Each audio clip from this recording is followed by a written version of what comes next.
Greetings, geeks. Welcome to episode 482 of Geeks in Space. I am here with the gruesome twosome, the dynamic duo, a pair of geeks. Chris DeBona. Gruesome? In what way are the good Mr. Roseboom and I gruesome? I take offense, sir. And also Rob Roseboom. Well, I'm the twosome, so I guess that only leaves one thing for you, Chris. I'm sorry. Ooh. If I eat more sandwiches, I could be a dynamic duo. Hey, get a level check. There you go. What do you talk? Lucky talk. Oh, there we go. Somebody's lagging. All right, folks. No, I was just noticing that you hadn't tweeted the episode or put the last episode up on Reddit. It's like you're falling down on your social media duties. I know. I thought I put it on Reddit. I think we do this, but not for the internet points. I tend to feel, Chris, that you and we have, the three of us have earned enough internet points. This is like when you see like the jazz musician playing in the small club. And he's like 78 and everybody shows up and there's like, 30 people in the club, but it's just like the old guy and he's not very good anymore, but you just show up because you really liked that album that he had in, 1973. I saw Robert Johnson at the little hole in the wall in South Charleston and it was amazing. Sure, he was 90 and about dead, but yeah. Sounds about right. I don't know anything about jazz, clearly. I can't say that I do either. Let's see what we got. Also, he didn't live to be 90. No. His deal with the devil expired earlier than that. So. Ouch. Right. No, he's the one who went to the crossroads and got his skills from the devil in return for his soul. Come on, man. Who hasn't done that? I mean, everyone knows about Robert Johnson and the devil. Me? You should go down to the corner of, like right by the highway there, by your house. That's where you go. Let's see. So we've got 1,000 accidental trigger phrases for Alexa and Siri, which I don't know what you guys get, but the one that catches me in my house all the time is the word serious. Anytime anybody says something that is serious, that obviously always catches Siri. Oh, interesting. Yeah. We don't have any Siri in the house. We have Google Home Accords. That's interesting. Let's see. I don't have any of those spying machines in my home. Hello, wiretap. Can I have a recipe for pancakes? We're really set a timer. I mean, that's all mine does, basically, is keep track of timers in the kitchen. Yeah, I mean, this is a huge use case for those things, right? That's why you put these things in the kitchen in the first place. That's right. Well, also because I would really like it if my FBI agent has easy access to my wife and I's arguments over who's in charge of cleaning out the skillet today. All right, so I'm going to say something that's a little unpopular. If you don't want the FBI spying on you, vote in a new administration. Oh, that'll help. Actually cares, that kind of thing. Right, yeah, because Obama did nothing. Seriously. Well, Obama, he fell down a little bit in this. Absolutely. Yeah. But, I mean, the companies are fighting. I hate to say it, we're fighting a good fight. But, if the laws in the United States are that they get to come in and I don't know, take stuff, you should fight those laws. We are, and we're really alone, It's weird, because I bet if I talked to all the other providers, they'd say the same thing. Yep. Well, a lot of them are just... I hear what you're saying. I hear what you're saying, and I agree, but I think this administration's ties with the FBI are tenuous at best at this point. It's really something. They're not BFF. So let's see. Hey, Jerry, a city, Montana. I mean, mine trips all the time, but, I just think it's funny that they've got that whole... I mean, this is obviously written from a paranoid's perspective. It's like, you've already put the device in there, and there's no light, like, telling you if it's listening or not. This is purely the honor system. Are you packet sniffing your wiretap? So, no, all they're doing is they're saying things and noticing when Google or Siri or Alexa. Right. Well, my point though is that so they were probably sitting around saying, "Okay, that's cool." No, it didn't work. Okay, cool. This election is unacceptable in this city.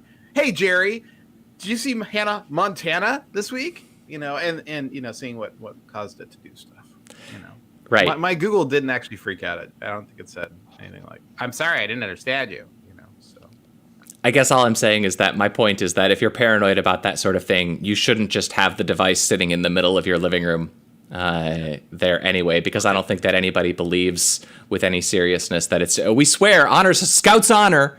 It's not listening. Never. And then you find out that Alexa did, and Siri's doing it, and they're all doing it. I mean, you should really move to Montana, and if you're serious about this. I'm glad I'm wearing headphones. I don't have an Alexa device in my house, but I have the other two scattered everywhere, so it's always happening. Well, it'd be pretty unacceptable for us to not really see the power of the election in civil rights in the United Hey, Jerry, should we talk about the next story? I think What's happening in Montana?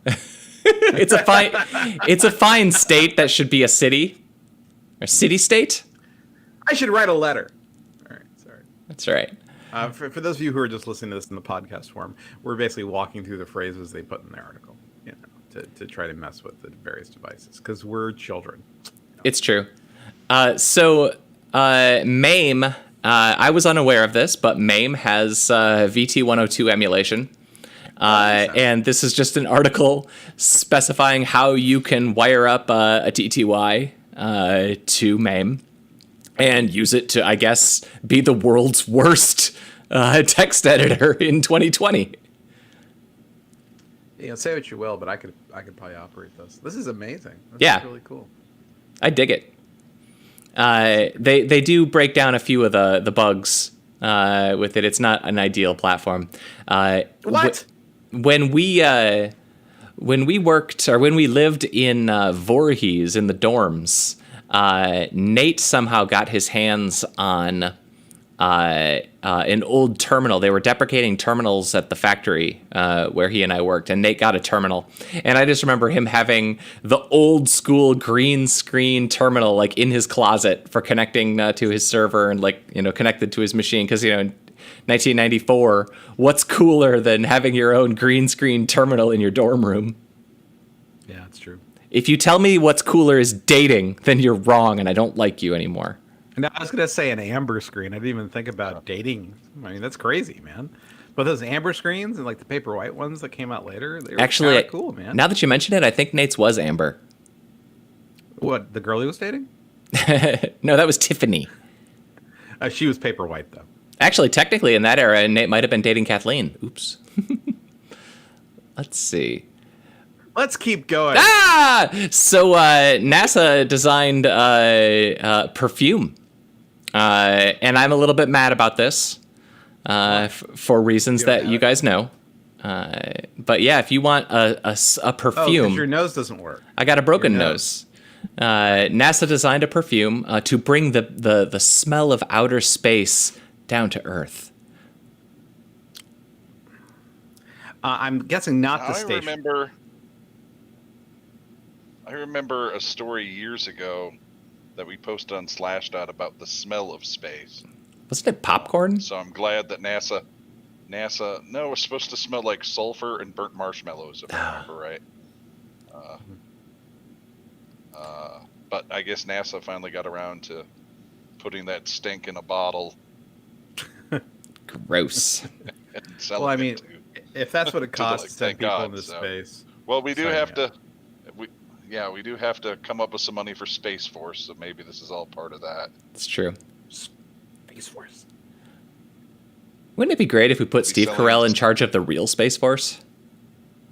I haven't been able to bring myself to watch the I'd be down for that. It's worth watching the first episode to get the context, and then the monkey episode, just to see how far they go. Okay. Malkovich is really good in it. He's great. I like his he's good. He's good in everything. So Rob, are you the one that are you the one that shared the story about how we're going to all argue about how long a foot is again? Yeah, he loved this story. I did share that story. So evidently, each state has their own official foot, and the U.S. has a official foot that's different than the international foot. So when a surveyor, well, there's the map that shows you. So yeah, evidently surveyors have decided that their job, it's important to be accurate, evidently. So finally, we're going to accept the international foot. So not the U.S. boundaries survey can be foot. straight and whatnot. Yeah. I like how Missouri, Alabama, Hawaii, and Alaska are I had whatever. I had no idea that this was an actual thing. Yeah. And it was a head scratcher this morning. How the hell have we gone this long and not agreed on how long a foot was? Like, you always like hear weird stories about like the sphere that they use for weighing a kilogram or whatever, or like that scientists arguing about like in the metric system, like that, like what we use to measure these things. Like we always see that. But I didn't know the foot was still up for debate. I also like that. And if you read the article, they're very, very close. Sure. But still, over a long distance, it absolutely matters. I'm glad that several of the states just don't specify. So the thing I wanted to tell you is that the official kilogram is not a sphere. Oh, it's just a block? I thought they like had to like take it out and like wash it with like isopropyl alcohol or something like once every decade or some crazy noise. Yeah, it loses weight, which is not great. But I mean, at least there's only one of them. Yeah, but it's kept in vacuum. It's fine. But yeah, so you'll notice the cylinder, not a sphere. Just saying, Rob. All right, I'm sorry. I'll try to be more technically accurate. It's important to be precise. It's true. You know what would make me happy, though? You might as well live in Missouri. Well, they don't care. They don't care about nothing. Yeah. In Missouri. Or Montana. Those are like... that's Missouri, not Montana. Is that what it is? Did I say Montana? Yeah, I was bringing back... Oh. I was bringing back the conversation, Chris. There you go. Yeah, no, I it's thought called so. a callback. I think you're pretty serious when it comes to comedy. So. Can we talk about a different city now? I wonder where the sailors that are buying LSD online are. Where are they buying their LSD, man? I'm just going to hit this on the button. dark web. Boom. On the dark web. So that you can actually read the official announcement or letter that went out to the servicemen from the Navy. It's kind of funny.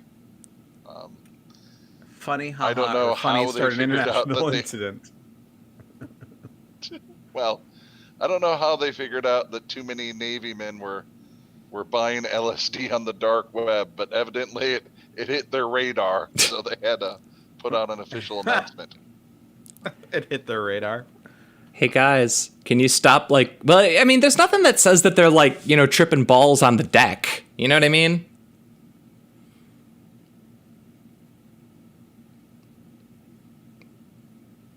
There's a lot of lag today, gentlemen. No.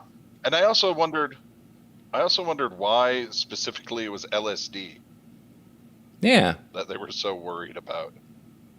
I guess they're fine with mushrooms. I don't know. I think it's probably because somebody was like cocaine or. I think it's somebody was high on LSD and it caused a huge problem. I mean, I think it's very, very simple. Yeah. I feel like that would be a good drug to do if you're just stuck on a boat for a long time. Just sit on the deck and chill. Because like meth seems like the worst drug to do on a boat. Like now you're hyper and you got nowhere to go. Yeah, but you're on a boat full of people. You don't want that if you're going to be high on LSD, probably. They probably just... What's interesting about this story is it says from 2003 to 2006, they used to basically test the urine and the effluent stream for LSD, but they only saw four instances of urinalysis out of a sample of over 2 million. As a result, they discontinued LSD testing in 2006, and then something happened. A ship, floated in circles for an hour. I don't know. I mean, it's yeah. So I hope that there's a really cool story behind this that will be declassified in like 5 years. Just like a bunch of sailors tripping balls, driving an aircraft carrier down, like trying to parallel park. And when it comes to sailors tripping balls, Geeks in Space will be there for you. Oh yeah. We're too old for that crap now, but ice cream, stuff like that. Hey man, maybe they're lactose intolerant. Let's fling milk at them. Instead of shooting people to kill them, why don't we shoot them with ice cream and make them our friends? Yeah, and if they're like lactose intolerant, it'll like give them the sniffles. And isn't that nicer than shooting them? Wow, dude, you're harsh. Those people might be pooping funny. Better than dying. Isn't it chemical warfare to mess with somebody's bowels? Sure. I'm not sure that's in the Geneva Convention or anything, so maybe. EFF is going to defend the Internet Archive.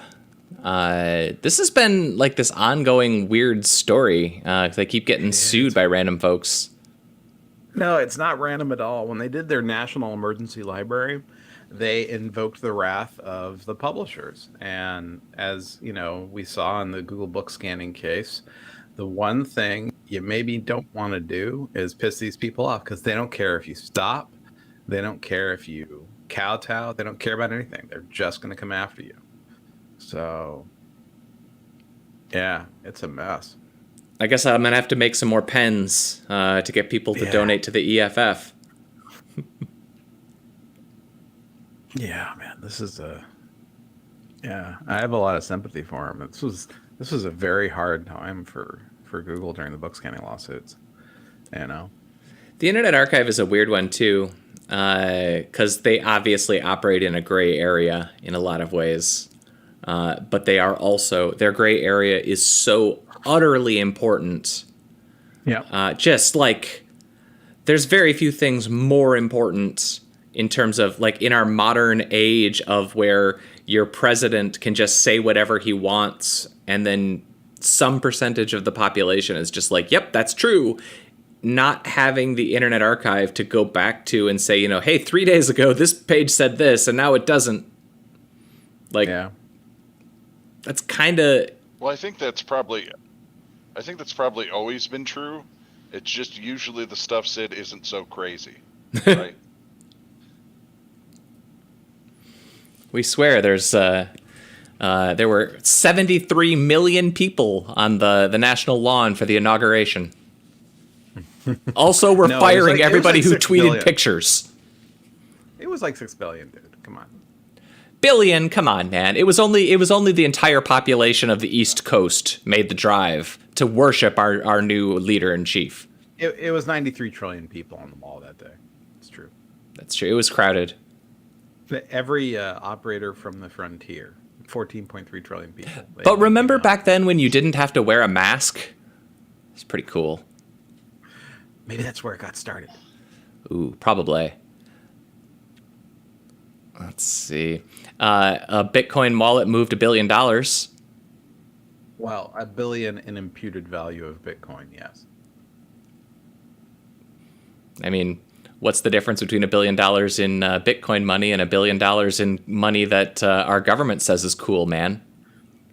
I can trade the government money for goods and services and have a predictable exchange rate.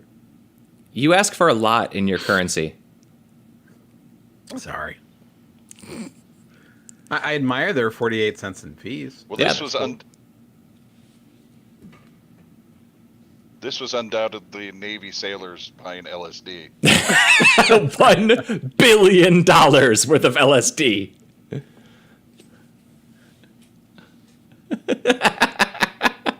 Dark web is awesome.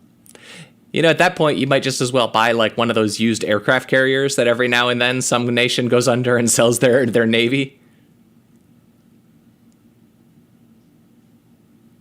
Like all Bitcoin articles you read it, and you're like, oh, that's interesting. And as you read more, you're like, yeah, it's not. It's not. You know, this is just going to try to trick me into caring about this. I don't care. I know. I do. I know you do. But I don't care about it I don't care about it in a real way. I care about it in the same way as I care about emulating a VT102 terminal in MAME. Well, no, it's different, right? Like the VT102 emulation, it's kind of sweet. It's nice, you know, and this is just, it's Bitcoin. You know. Don't hold back. You know how I feel. Yeah, I know how you feel. I'm winding you up. Get mad, man. No, I'm not mad about it. I just think it's a waste of time. You know, it's like, I got maybe 30 years left on this earth. Then I have an aneurysm that I'm sure I inherited. It's gonna take me out like a I don't know, like a sniper behind the ear in the movie we just. What? You haven't watched that movie. Hey, guys, Christopher in the channel is really mad at us because we keep setting off his devices. So let's not accidentally say any triggering keywords. I'm sorry. Here, I'm going to go say I'm sorry on the channel. Hey, Google, like this video. Does that work? No, it doesn't. Mine just went off. Wait, Johnny Cash was on an episode of Little House on the Prairie. I've learned so much today. He is. All right. You spend 3 minutes with Cliff Lampy, and you're gonna learn some Little House facts. Yeah, the Facebook boycott thing. I mean, it started off really dumb. It was like Land's End or something. It was like people who made like vests. But I mean, people who were bankrupt and made vests. Yeah, but I mean, now the boike's actually like. Crew's not advertising anymore, y'all. So now that it's Ford and Coca-Cola and Starbucks, okay, now there's actually a thing happening. Those are actually brands that actually like are significant, I would assume. They do matter. Yeah. I mean, they spend a pile of cash too. Ford and Coca-Cola. I don't know about Starbucks, but Ford and Coca-Cola spend lots of cash. Well, the question that I have about this is, so you see this a lot with Fox News, and there's kind of like this repeating cycle where a host of a Fox News show says something obviously racist, and then a bunch of advertisers say, we will no longer advertise on this program. And then all they do is just advertise on the show that's before or after. So it doesn't actually matter to anything. So they get their press release. The network doesn't care. And I wonder if this is a situation like that. Well, I mean, maybe, you know. Yeah, I don't know if Facebook doesn't really have segments though, right?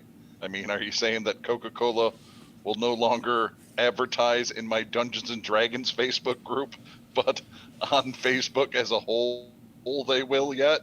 I mean, it's easier to do that on Fox News than Facebook, I would imagine. I mean, I never underestimate the ability of marketing to be smarmy.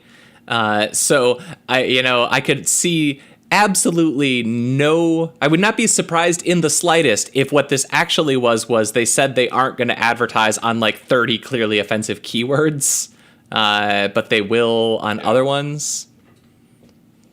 But who knows? Yeah, I mean, here's the thing. So I hate to be cynical about this. So I believe that Ford and Coca-Cola and Unilever, they have people. I know people at these companies who are very, they're outraged at Facebook, right? I believe that's all true. But I can guarantee you there's a little bit of, we're in a historically down market. We're in a recession, that was brought on by COVID, sure, right? Whatever your reasoning is. And they're like, so we're going to reduce advertising by 25% across the board. Like the board of directors came back and said, cut advertising right now, right? Because people aren't going to be buying, so we need to spend a little less on advertising to them. And so they're like, well, how can we get points off this? So there's definitely some of that going on. Right? I mean, it's kind of genius because you could just go and crap on, you can burn any bridge you want. And in this day and age, you can score some internet points, get some retweets, Yeah. Get mentioned don't you feel a on. little better about Clorox knowing that they pulled ads from Facebook? You'll get mentioned Just a little on bit. powerful podcasts and YouTube videos, such as Geeks in Space. Like and subscribe. Shop our merch. Yeah, Chris. all of our merch. Oh, by the way, we have new merch. It's Zandozan binoculars.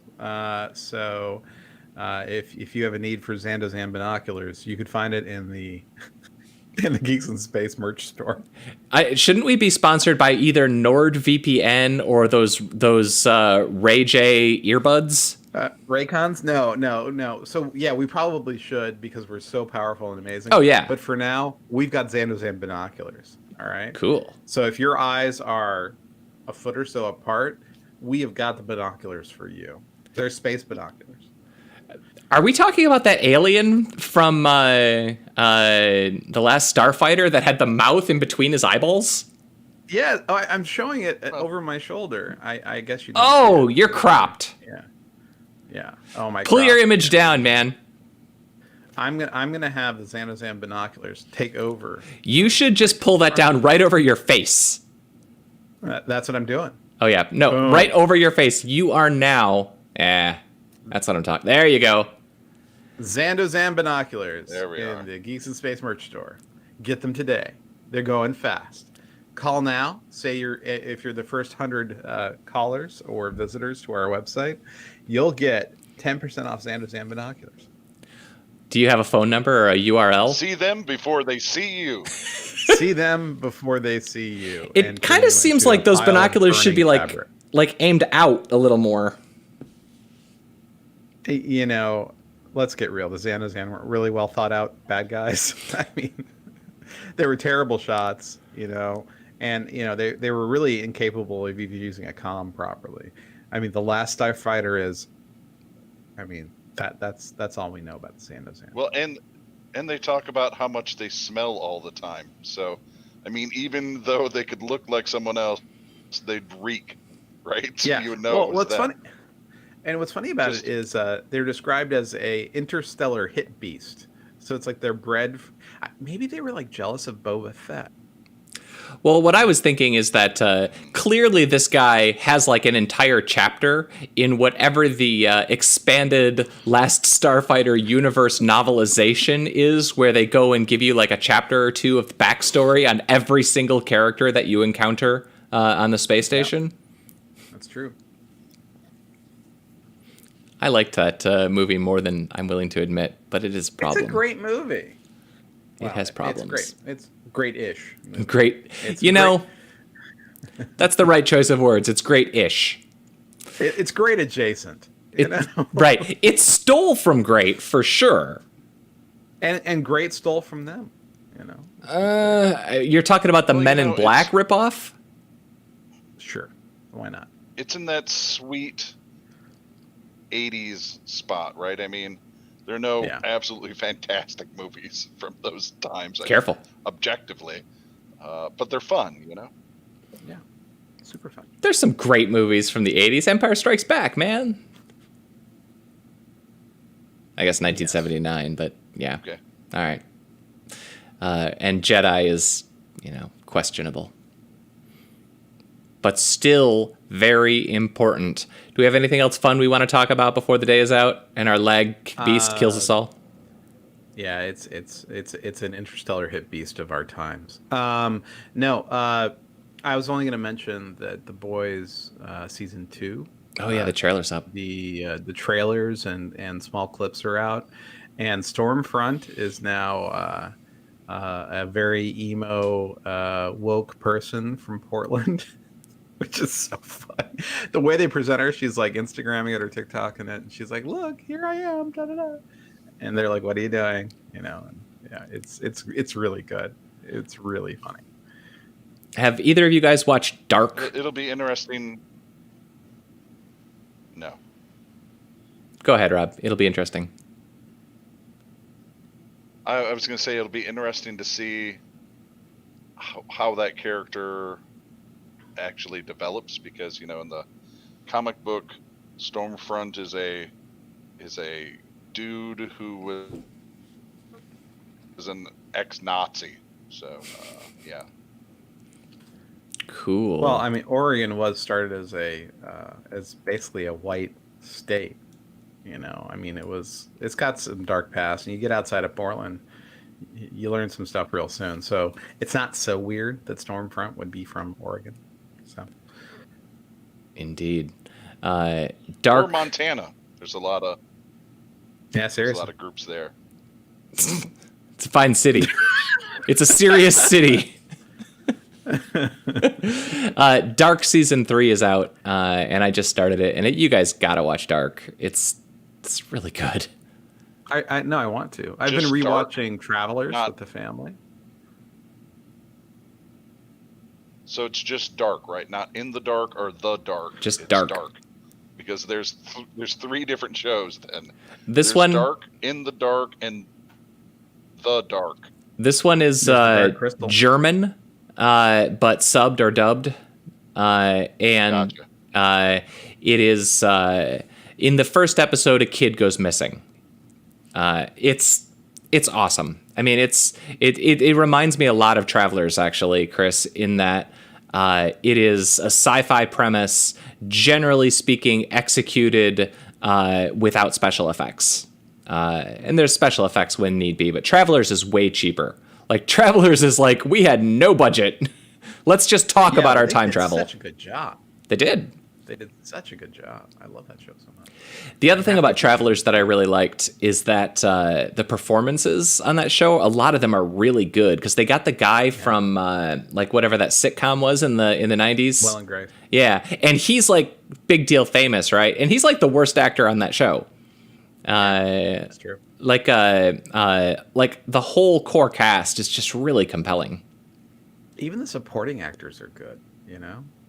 Like the social worker David. Yeah, he's great. I mean, he's like a favorite, you know? It's like, yeah. He exudes empathy in a very, very real way. But I like I don't remember I haven't watched it in like a year or two. The blonde girl, she's just amazing. Marcy. Yeah, she's amazing. Yeah, Marcy's good. Carly, like, she's fierce. The heroin, It's like- the kid on heroin.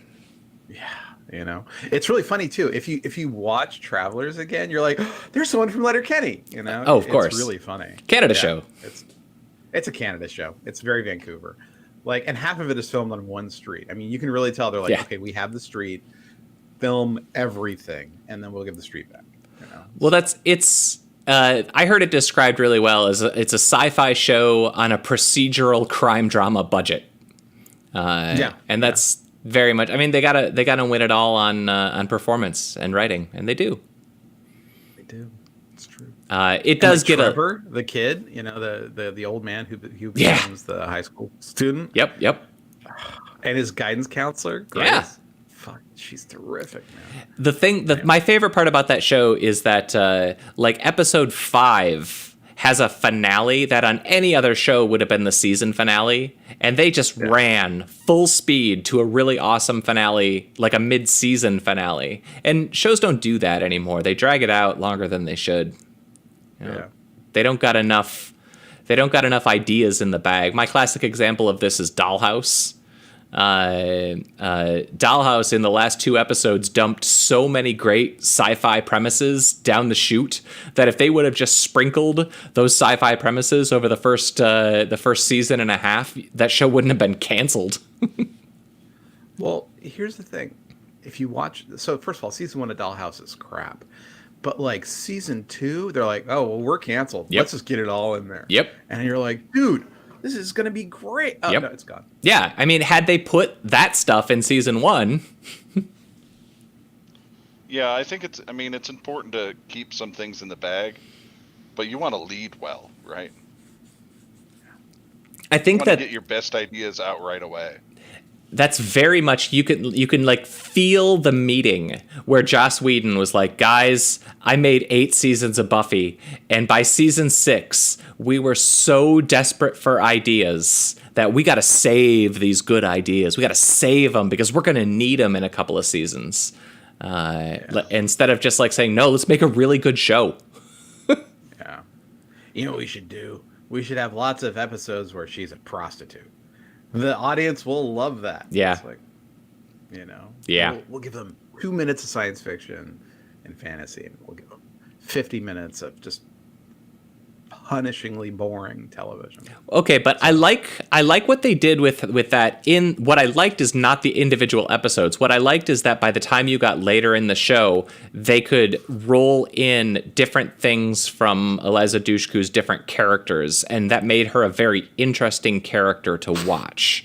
I did not like the 15 hours of meh that I had to watch in order to get there. Yeah. You could have told it in flashbacks, I guess. Could have told in flashbacks. You could have spent more time on Enver Gokaj and Dylan Lockman. And it's like, there are better actors in that show than the lead. Let me just say that. That reminds me, since we're talking about Dollhouse, have you guys been watching Agents of S.H.I.E.L.D. this season? No, how is it? It's solid. Yes. I bet. Oh, see, I really liked them going back to the 50s and the 70s. Like, I enjoyed that. I formally disagree. Fair enough. Well, make your case, Mr. Rothman. That show should have been canceled years ago. It just seems like now they're just spending extra budget they had to make black and white episodes. And you know how I feel about time travel. True. Right? He loves it.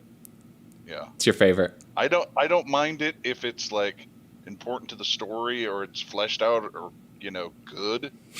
I hate it when it's used sort of as a crutch, or they're like, hey, we can't really think of a really good story, and we already decided these characters did X, Y, and Z, so why don't we put in time travel so we can make all that different now?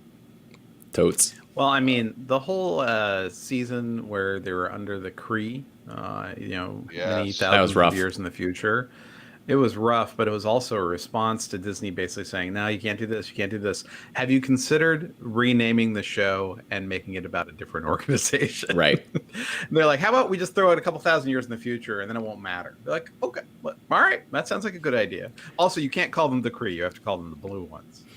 Agents of S.H.I.E.L.D. has a couple of things in it that really stick out to me in terms of production. Their cast is too big, so nobody cares about anybody. And it's just kind of too convoluted. But I have a theory about the CW shows and Agents of S.H.I.E.L.D. as well. Like, somebody needs to do a chart for shark jumping. And any character that's not in the pilot, once a show gets to a place where two characters that were not in the pilot are the A plot line from an episode, I wonder if you could quantify that, because there's a lot of characters in S.H.I.E.L.D. that weren't in the pilot, and so by the time you get to season 4 or 5, you're seeing the supporting characters be the leads, and that, I don't know. It also suffers a little bit from all of the superhero, gang movies or shows. In for example, in the Avengers, if Hulk, Thor, Vision, and Captain Marvel left the Avengers, they would be wiped out, right?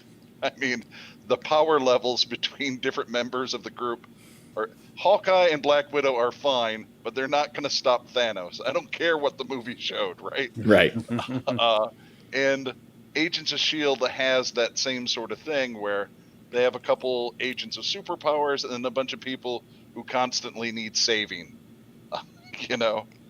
Yeah, it's really unfortunate. They also have superpower creep, where there should be a chart where percentage probability over time that a character on a sci-fi fantasy type TV show gets a superpower.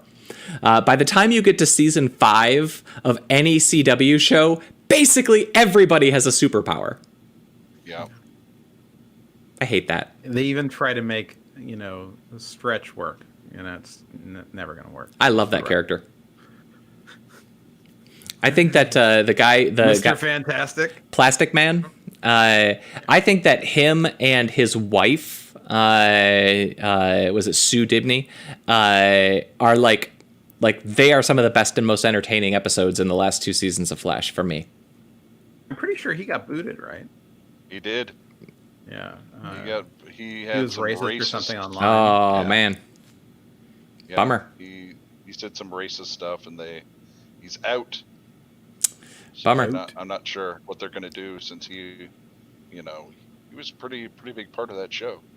Yeah, Well, and it's because he could stretch, so he could take up a lot of space. well, it's because, and this is the problem with all these shows. You introduce a fun character, and then over the course of N episodes, you burden them with emotional problems. And so, this is Cisco, right? From if you're talking Flash, Cisco starts off as the punchline joke, haha character, and then you spend 3 or 4 seasons building emotion for him. So now he's not the fun guy. Now he's the emo guy, and you have to have all your episodes be about him being sad.